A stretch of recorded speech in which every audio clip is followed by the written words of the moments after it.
Hi, I'm Roy, and this is my channel, Roy Reads Anything, which is about old books.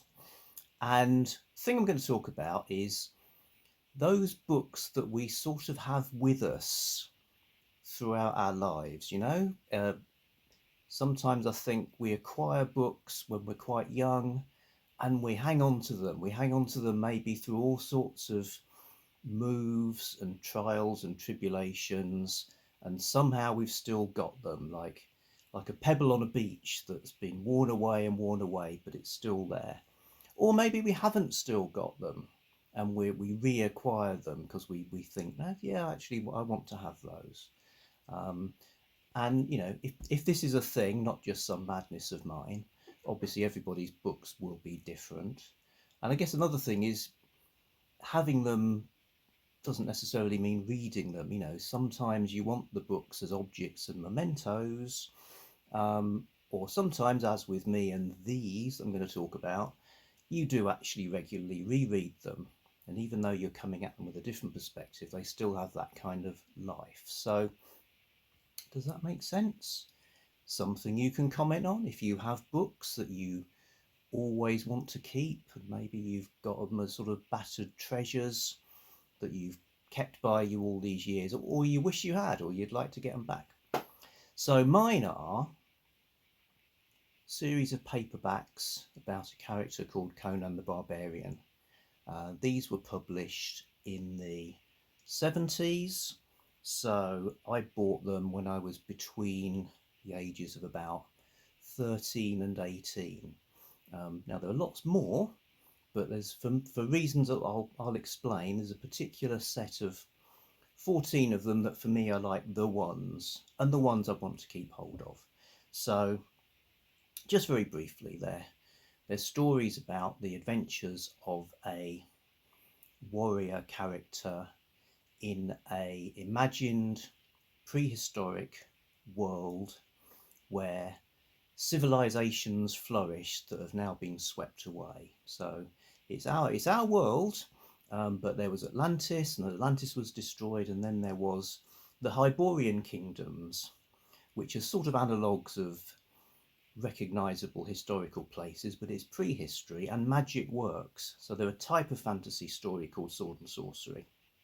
It really focuses on adventure and battles, and with a small cast of characters, in this case really following one character, created by an author called Rob E. Howard. So originally pulp magazine stories in the 30s, but by the time I discovered them, they were these paperbacks being published in Britain by a company called Sphere, and they were reprinting from a paperback company in America called Lancer. Okay, so one thing I'll say about these is they're very tied in with my life at the time, so much so that I can remember where some of them were bought, where and when, and they have that kind of sort of baggage to them, as well as what's actually in the stories. Obviously, I like the stories as well. That's the thing. So I'll just go through them, show you what they were. So the first in the series is just called Conan. One feature of the books is that some of them have covers by an artist called Frank Frazetta, which are sort of classics of their kind, and they were very popular as well. So I think 60s originally, when they were published in America, you've got Tolkien with that end of fantasy, and then you've got these dudes coming in as well with a more sort of headlong, swashbuckling adventure kind of fantasy. And I guess the popularization is partly owes itself to these paintings as well as the stories. So great Frazetta cover. Although when I first saw it for a while, I thought this bit, rather than being a piece of swirling cloak worn by the ape, I actually thought it was an incredibly badly painted Conan leg, just randomly poking up in the sky, as if Frazetta thought, the hell with it. I'm just going to paint one more stroke of paint, and that's it. I'm knocking off. Of course, that is not the leg. That is cloak. Here we have a perfectly well painted Conan leg around the back of the intelligent ape's neck. Anyway, yes, I can't actually remember where and when I got this one. One thing about them is they didn't come out in order for various tedious legal reasons. They came out in weird order. This claims to be book 3, but it isn't. It's the first one. And in fact, this is one I lost as well. I had a later edition and decided I really want the ones that look like this. So when Sphere first brought them out, they had these black banded heads with very bold sans serif font titles in kind of eye-popping colours. So Conan was the first one. They are stories by Robert E. Howard. That's the main feature, but there are other authors involved as well. So various things happen to make this series, including putting them in a sort of story chronology rather than the order in which Robert E. Howard wrote them. But you know, at the time, as a teenager, I was like, yeah, that makes sense. It's going to be a chronology. Starts as this young character emerging from the north, wandering into civilized lands, and then later on he rises to be the king of the most powerful nation in the Hyborian Age. But Conan was the first one, but the first one I got was Conan of Cimmeria, another Frazetta cover, brilliant. Second one, loads of stories, so it's mainly short stories. Howard wrote one novel. I'd say Sword and Sorcery as a genre is very much about short stories. I got this. We were on holiday as a family. Saw the Conan books, quite a lot of them, in a branch of W.H. Smith in a town called Leighton Buzzard, which probably sounds more unlikely than some of the fantasy lands in the stories. The reason I got this one is it didn't have the word sex anywhere in the blurb, so I thought I could probably get away with having it.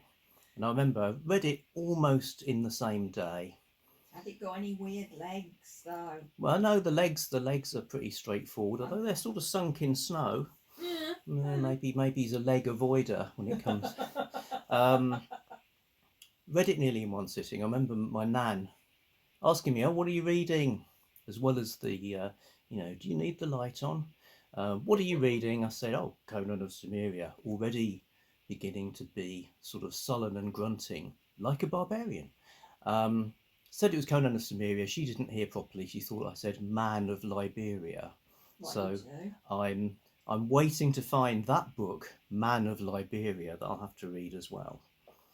So some classic stories in here, mixed in with other stories by other writers, which not everybody thinks is a good idea. So these days, you can get just the Robert E. Howard stories, lovely books like these Del Rey editions. I'm not going to talk about, because Michael K. Vaughan's made a great video about these books. And, the Howard stories are the best. But the others, I like them too, which is a controversial thing to say in certain quarters. But anyway, Conan the Freebooter, not a Frazetta cover. Another ape. They're not all about apes. Apes aren't the usual adversaries. Conan the Freebooter, I think I bought this in a newsagent's shop. So newsagents are a sort of small general store selling papers, tobacco, confectionery, and they used to have paperback books quite regularly on spinner racks. So that shop has now been swept away like the nations, the shining cities of the Hyborian Age, swept away, and is now a car showroom. So actually, yes, I've got my own sort of geography of where I got the books, as well as the geography almost superimposed on the geography of the imaginary world of Conan, which was seared into my mind as I read these so avidly as a youngster. Conan the Wanderer, again, one of the lesser artists doing the cover. Can't remember much about where I got that one. Conan the Adventurer, a very poor printing reproduction of a classic cover. And I do know I got this from a Woolworths shop. just a chance find, you know, and it's like That's the wonder of in wonders. those days you couldn't just guarantee finding anything, everything in anywhere. So it was like a real victory to find one of the books. Actually, was the first one that came out. Um, yeah, good times. Um, Sorry. Following through, you know, like I say, they weren't published in the right order, and a lot as a reader, I was waiting for what sounded like it should be the final book, one called Conan of Aquilonia. Aquilonia being this the big kingdom he ends up being king of. And I actually wrote a letter to the publishers Sphere to ask about it, and they wrote back and said they didn't know when it was coming out. Then all of a sudden, randomly, we get Conan the Buccaneer, which I bought in a bookshop in a town called Guildford. And it's green, so any dreams we might have had of a uniform row of black spines were had to be abandoned. And now we're getting novels by, you know, the new Conan novel by Elsbreg de Camp and Lynn Carter. It's not by Robert E. Howard at all. I learned many new words from these books, words like poniard and seraglio. And one of the words I learned was pastiche, because the introductions would say that we've had so the extra stories, you know, Robert E. Howard hadn't written enough, so there were fragments that had been concluded, supposedly notes of his that had been turned into full stories, even stories he'd written about other characters turned into Conan stories, maybe historical adventures that weren't fantasies turned into sword and sorcery. Whatever you think about that, don't know, but I think by calling them pastiche, that's like honest advertising, because it's saying they're purely derivative, they're copying the style. If you follow the etymology of the word pastiche back, you get you actually get to pasta, but you also get things like pasticcio, where it's like a jumble, a hodgepodge, a mixture, you know. So genuinely saying up front, here's this weird mixture. So, like I say, some people frown on those. I like them. I like these ones. In a way, you know, I would always read the Robert E. Howard ones again and again. They've achieved a justified, like, exalted status, both among fans, general readers, and even into sort of academic world. Um, the pastiches, not so much, but sometimes I want a low stakes read and a comfort read, and I'll reread one of these too. On Iswaki Malipons. Conan the Warrior, I think this was one of a 3 or 4 that my dad randomly appeared, having bought them after work. You know, he knew I was really keen about them, probably raving about them with boyish enthusiasm. He must have thought this is good reading for the lad. It's, you know, it looks manly, perhaps. Anyway, got a bunch of Conan books from my dad. Conan the Warrior, I think, was one of them, as was Conan the Usurper, another word I was learning. Also learning that naked men sitting astride big snakes is a thing. Conan the Liberator, viewed by many as the worst. It's a totally unnecessarily linking story between some canonical Conan stories, that, you know, fans despise this novel. I like it. And I think one reason I would admit is life stage. You know, I encountered them during my formative years as a teenager. So it's a bit like with music.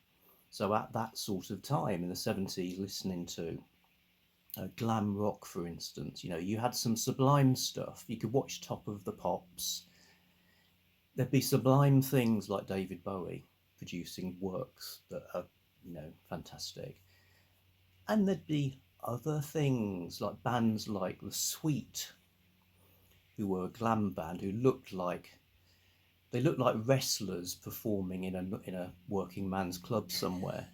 I've never thought of that, but they absolutely did. You know, you could prove to me, you could have a panel of music professors demonstrating why that music was derivative and not as good as this, that, and the other, not as good as some things that came before it. You know, really, you should be listening to the Robert Johnson wax cylinder recordings. Not as good as things that came after it.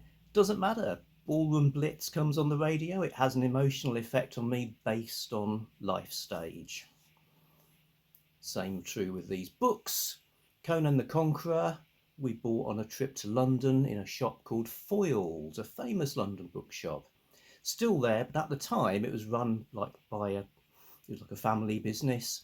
Strangely, buying things in Foyles involved a kind of Soviet type process where you had to queue up twice. You'd find the book, go to a desk in that department of the bookstore, and they wouldn't take any money from you. They'd write you out a sort of piece of paper, a chit, that you would then take with the book to a till somewhere else, hand the chit over, and then pay the money. Who knew? Anyway, well do I remember starting Conan the Conqueror. He's a king by now. Not that it matters. You know, this isn't about Conan. It's about having these things you loved as a kid.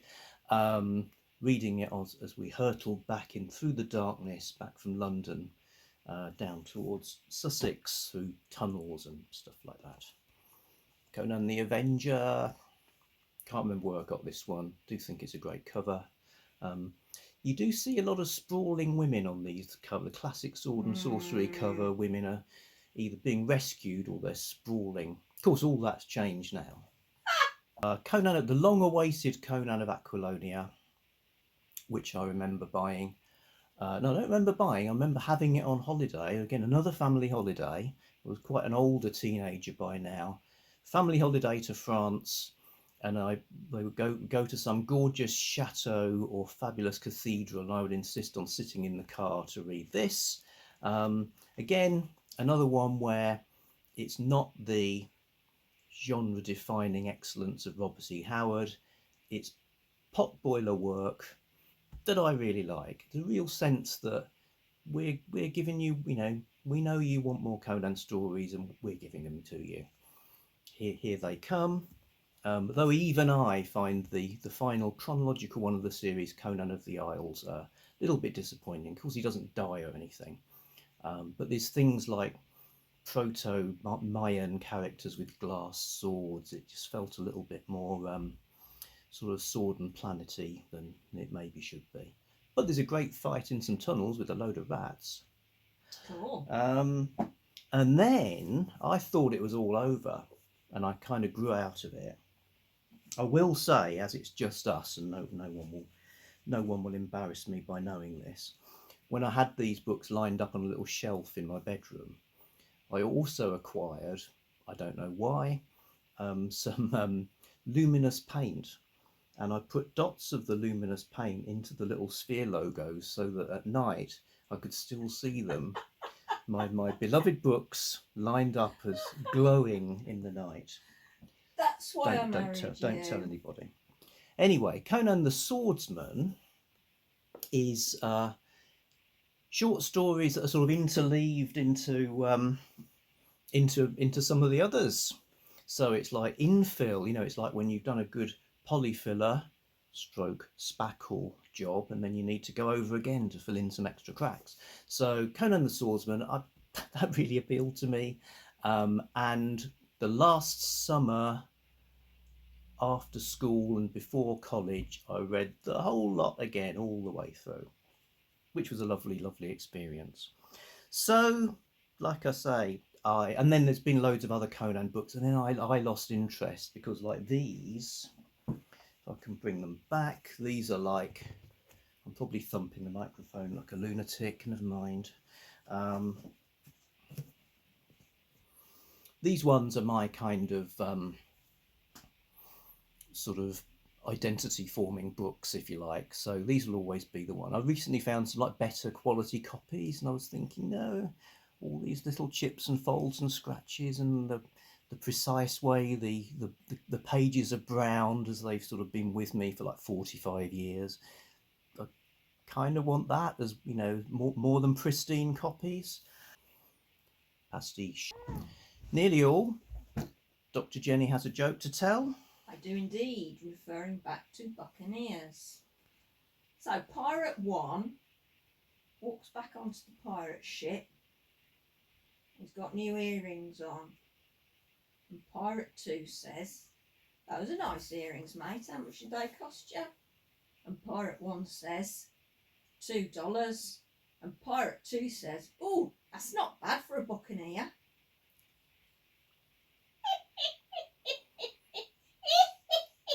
It is amusing. Yes, got that bit. Just to finish, as we have been finishing, with a sentence or two from the Crossroads Cookbook.